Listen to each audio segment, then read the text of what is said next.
Հայաստանի ամենատաք շրջաններից մեկը նոյեմբերյանը ծաղկեցնել է Խոստանում ուժեղ Հայաստանի թիմը ընտրություններում հաղթելու դեպքում։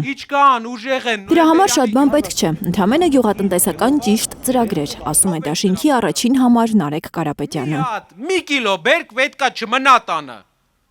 Ու դա անելու համար ճիշտ գյուղատնտեսական ծրագիր է պետք, ճիշտ ղեկավար է պետք, որ ամբողջ աշխարհի հետ պայմանավորվի։ Անսահման պահանջարկ ունի նոյեմբերյանի բերքը, ասում է Նարեկ Կարապետյանն ու պնդում, օգնելով ժողովրդին հարստացնում են համայնքը, պետությունը, Նիկոլ Փաշինյանի կառավարմամբ ոչ ժողովուրդը, ոչ պետությունը չեն կարող հարստանալ, բացատրում է ինչու։ Մենք չենք կարող ունենալ հարուստ ժողովուրդ մի մարդու միջոցով,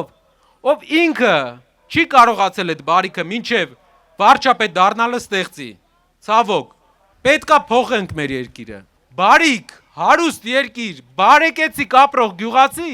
գործարաններ, աշխատատեղեր, բերքի լավ գնով մթերում կարապովի մարդ, ով ամբողջ կյանքում դրանով է զբաղվել։ Ուժեղ Հայաստանի առաջնորդ Սամվել Կարապետյանը կարող է, քանի որ ըստ Նարեկ Կարապետյանի նա վերջին 15 տարում ամենաշատ բարեգործություն արած հայն է։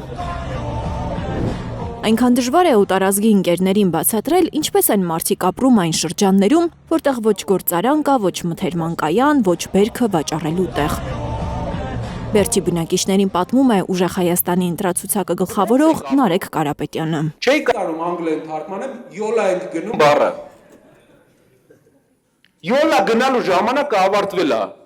Եթե ուզում ենք լավ ապրենք, պետք է գտնենք մարդ, ով գիտի լավ ապրելու ձևը, ով արդեն այդ ճանապարհը անցել է։ Ու Հայաստանի հաշիվն մի կոպեկ չի աշխատել ժողովուրդ։ Բերդի բնակիչներին արժանապատիվ աշխատավարձով աշխատատեղեր է Խոստանում ուժեղ Հայաստանը։ Սամվել Կարապետյանը գիտի ոնց ստեղծել աշխատատեղեր, ու փեշակն է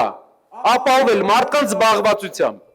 Այսօրվա իշխանությունը Փաշինյանը չի կարող ստեղծի աշխատատեղ։ Լիլիթ Գասպարյան, Անի Ղանդիլյան, Հայլուր։